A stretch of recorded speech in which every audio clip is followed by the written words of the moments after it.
Assalamualaikum warahmatullahi wabarakatuh. Halo teman-teman, perkenalkan saya Lydia, salah satu asisten praktikum ekonomi dasar.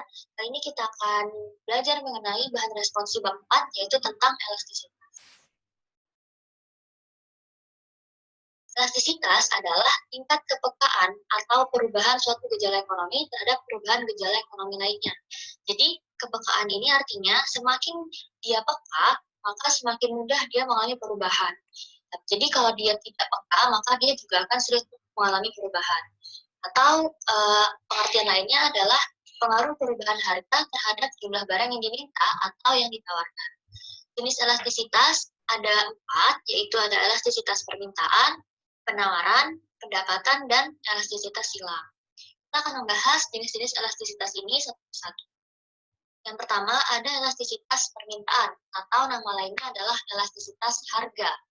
Nah, di sini artinya adalah persentase perubahan jumlah yang diminta karena adanya perubahan harga.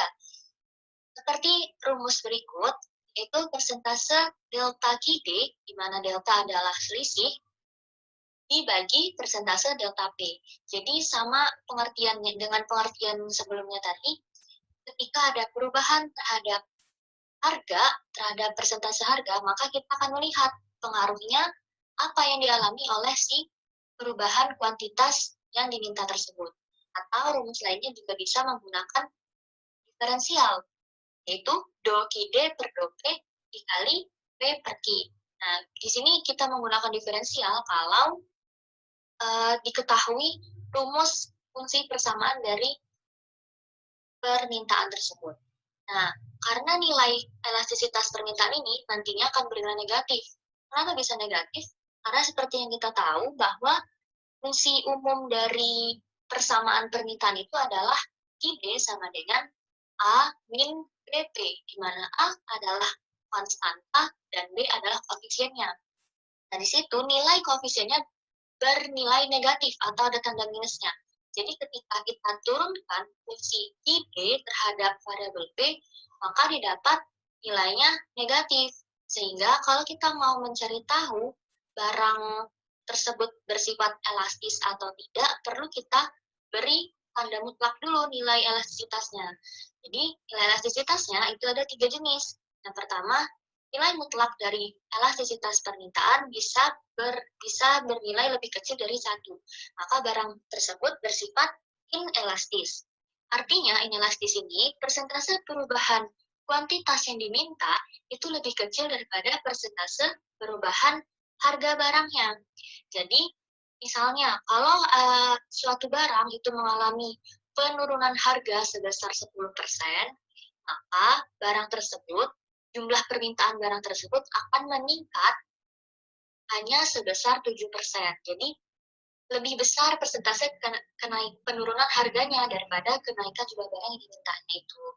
Nah, lalu untuk barang bersifat elastis, itu nilai mutlak dari elastisitas permintaan lebih besar dari 1. Maka di sini persentase perubahan kuantitas yang diminta itu lebih besar daripada persentase perubahan harga. Nah, biasanya barang-barang elastis ini adalah barang-barang yang mudah dicari penggantinya. Dan juga disebut elastis artinya sangat peka terhadap perubahan harga. Jadi ketika harga suatu barang itu turun sedikit saja, maka jumlah permintaan akan barang tersebut akan meningkat drastis. Nah, lalu ada nilai mutlak dari elastisitas permintaan bernilai sama dengan 1. Artinya disebut barang unit dari elastis. Mana persentase perubahan Q itu sama besarnya dengan persentase perubahan harga. Jadi jika harganya mengalami penurunan 10%, maka barang tersebut permintaannya juga akan meningkat sebesar 10%. Nah, bisa dilihat dari kurva tersebut, yang kurva menunjukkan elastisitas permintaannya bernilai lebih besar dari 1, kita sebut itu elastis. Jadi terlihat bahwa dalam kasus harga turun, ketika harganya dari P1 menjadi P2, maka terjadi perubahan harga sebesar delta P. Nah, dengan perubahan harga sebesar delta P, ada kenaikan jumlah barang yang diminta. Kenaikannya itu sebesar delta Q. Bisa dilihat dari jarak yang tergambar di kurva, bahwa jumlah delta Q itu lebih besar pada delta P-nya. Dari tanda panahnya pun terlihat bahwa tanda panah delta Q itu lebih panjang daripada tanda panah delta P.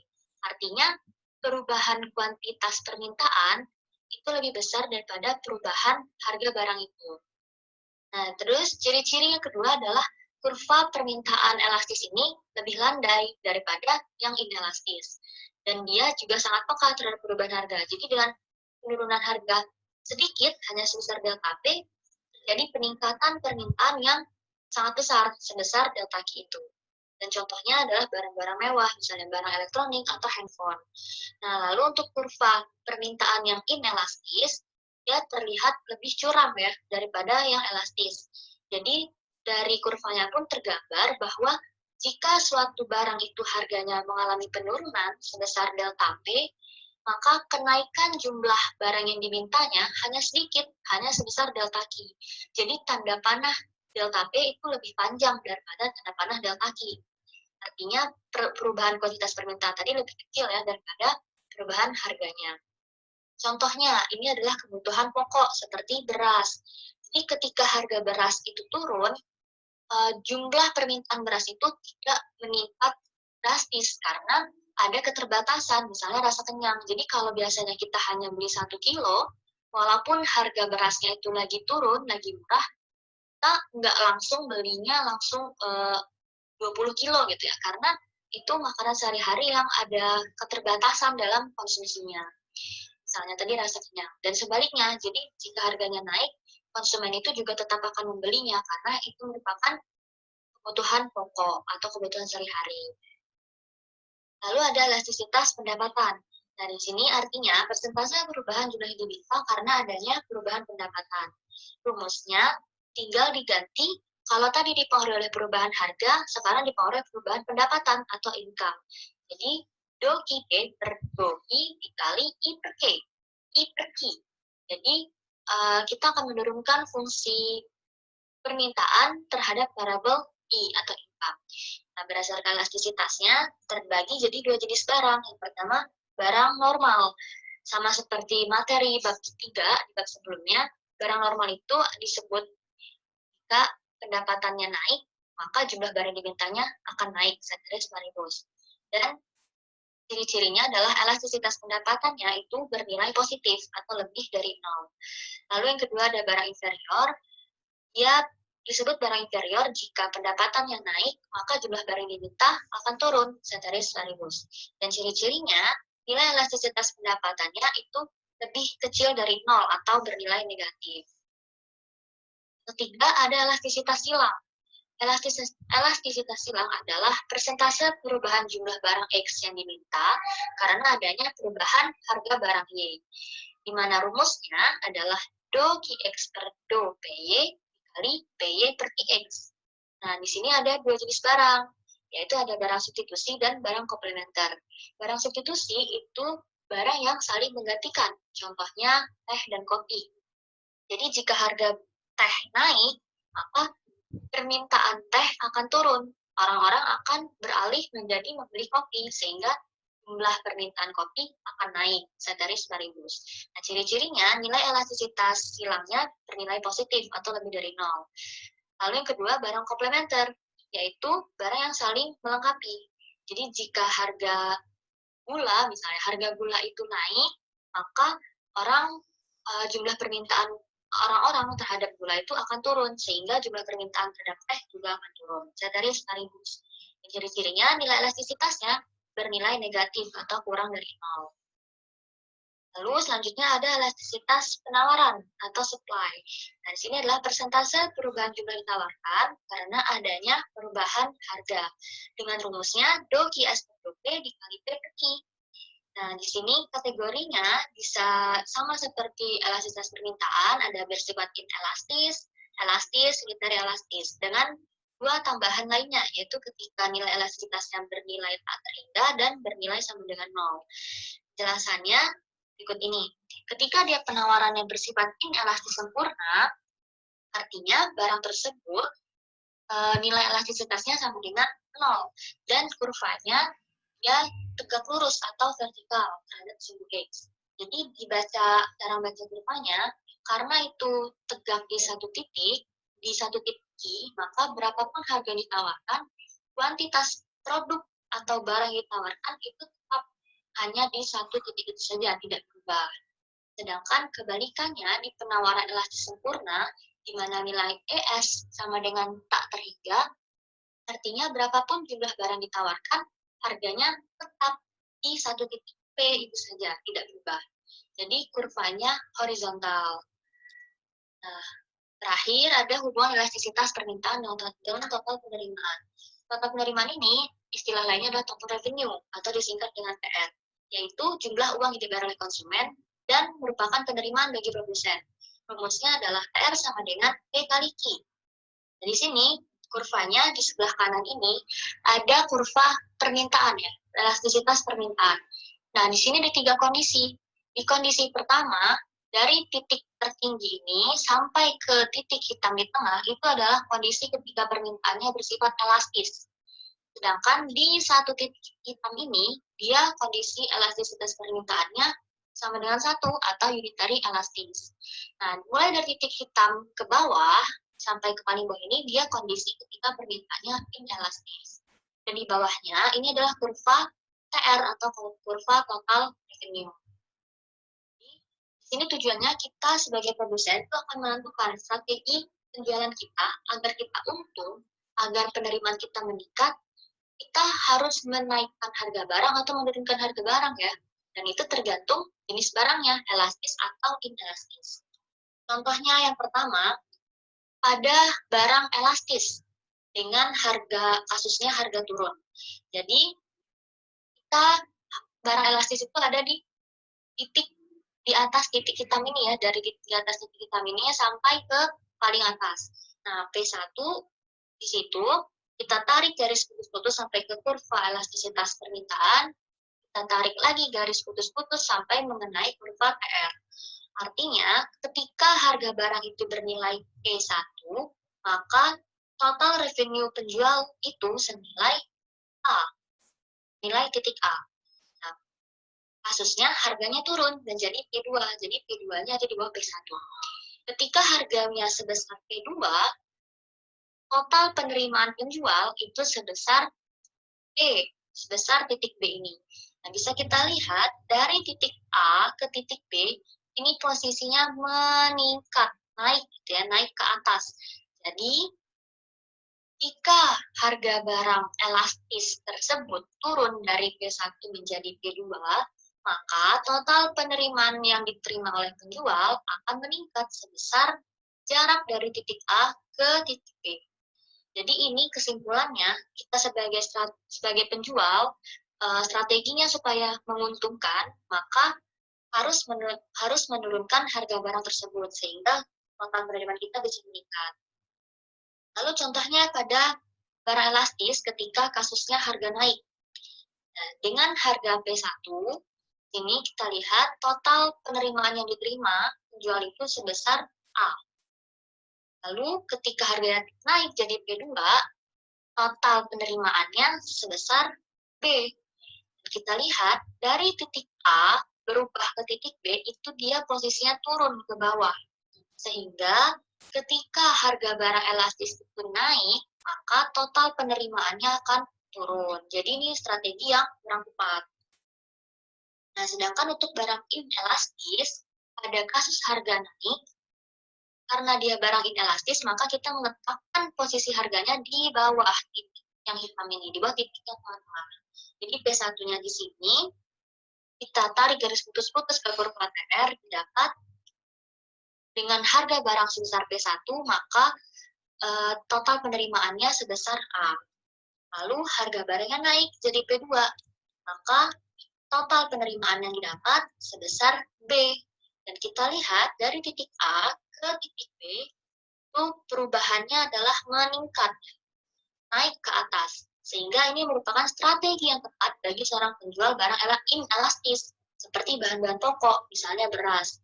Supaya menguntungkan dan bisa meningkatkan penerimaannya, maka strateginya adalah meningkatkan harga barang. Nah, ini ada jawaban soal modul yang soal esai nomor 1 itu sama seperti mencari jawaban di bab 3 sebelumnya ya. Kita harus mencari dulu fungsi permintaan dan fungsi penawarannya. Dengan rumus P min P1 per P2 min P1 sama dengan Q per Q1 dibagi Q min Q1 per Q2 min Q1. Tinggal kita ganti QB-nya ketika mau mencari fungsi permintaan dan diganti menjadi QS ketika mau mencari fungsi penawaran.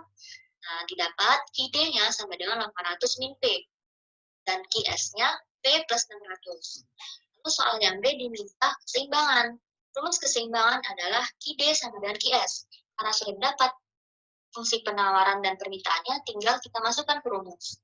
Jadi 800 min P sama dengan P plus 600. Di mana didapat P keseimbangan, harga keseimbangannya bernilai 100.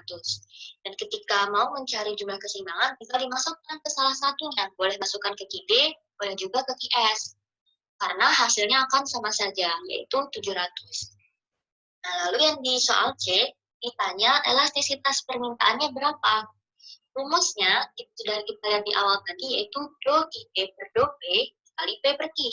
Nah, informasi sudah kita dapat dari soal sebelumnya, QP itu nilainya 800 min P. Ketika kita mau menurunkan fungsi QB terhadap variabel P, maka ini kan nilainya min 1P. Kalau kita turunkan, bisa kita dapat nilainya min 1. Nah, P dan Q itu bisa kita isi dengan harga dan jumlah barang keseimbangan, yaitu 100 dan 700. Tinggal kita kalikan, didapat hasilnya min 0,143. Artinya apa?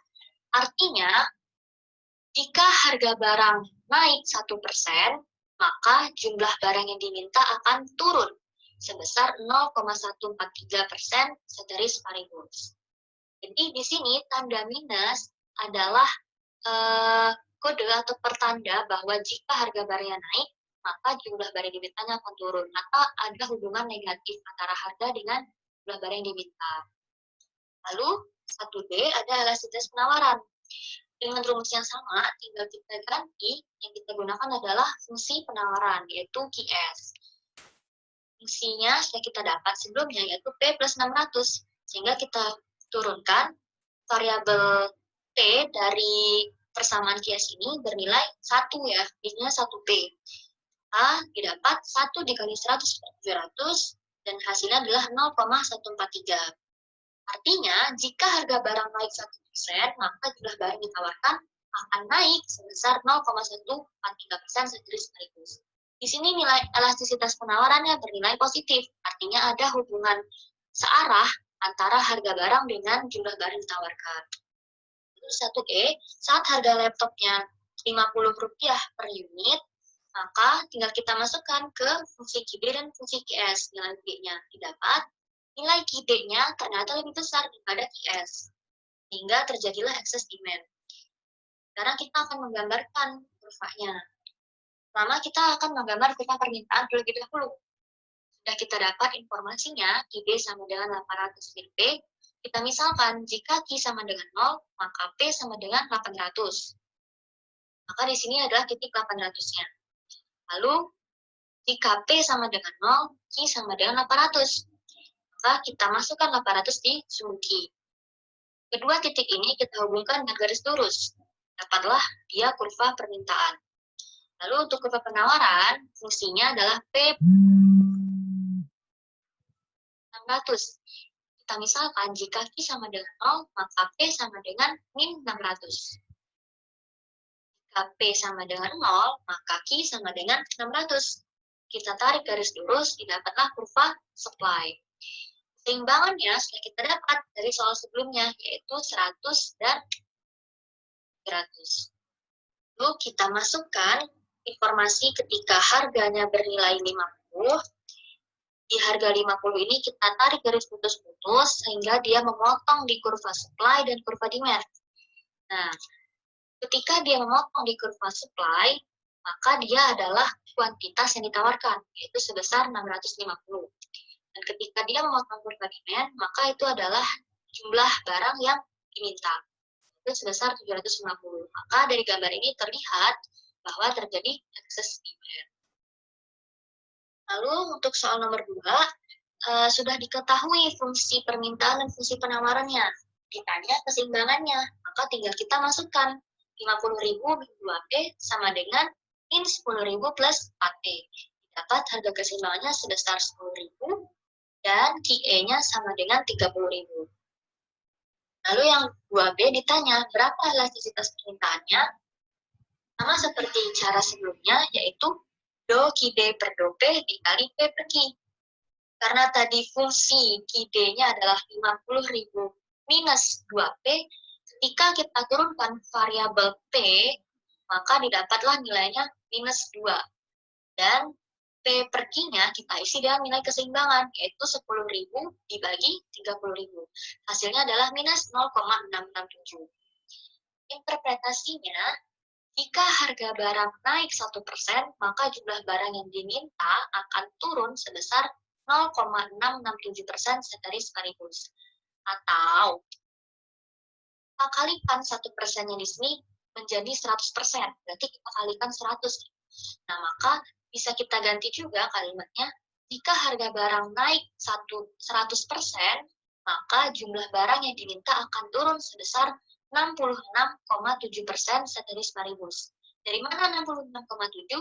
Dari sini, 0,667-nya kita kalikan saja 100. Jika didapat 66,7. Lalu yang 2T ditanya elastisitas penawaran. Dengan rumus yang sama, sini dirawat ya, harusnya lambangnya adalah QS. QS sama dengan do QS per do P dikali P per Q. Nah, fungsi dari QS tadi adalah min 10.000 plus 4P. Jadi ketika kita turunkan variabel P-nya dari fungsi QS didapat nilainya 4. Kalikan jumlah dan harga keseimbangannya, yaitu 10.000 dan 30.000. Hasilnya adalah 1,33. Interpretasinya, jika harga barang naik 1%, maka jumlah barang yang ditawarkan akan naik sebesar 0,133% setaris paribus. Begitu pula kalau kita ganti angka 1% menjadi 100%. Jadi, jika harga barang itu naik 100%, maka jumlah barang yang ditawarkan akan naik sebesar 13,3% setaris paribus. Di 13,3 itu didapat dari 0,133 dikalikan 100. Sekian materi bab 4 ini, semoga bisa membantu pemahaman teman-teman. Mohon maaf atas segala kekurangan. Wassalamualaikum warahmatullahi wabarakatuh.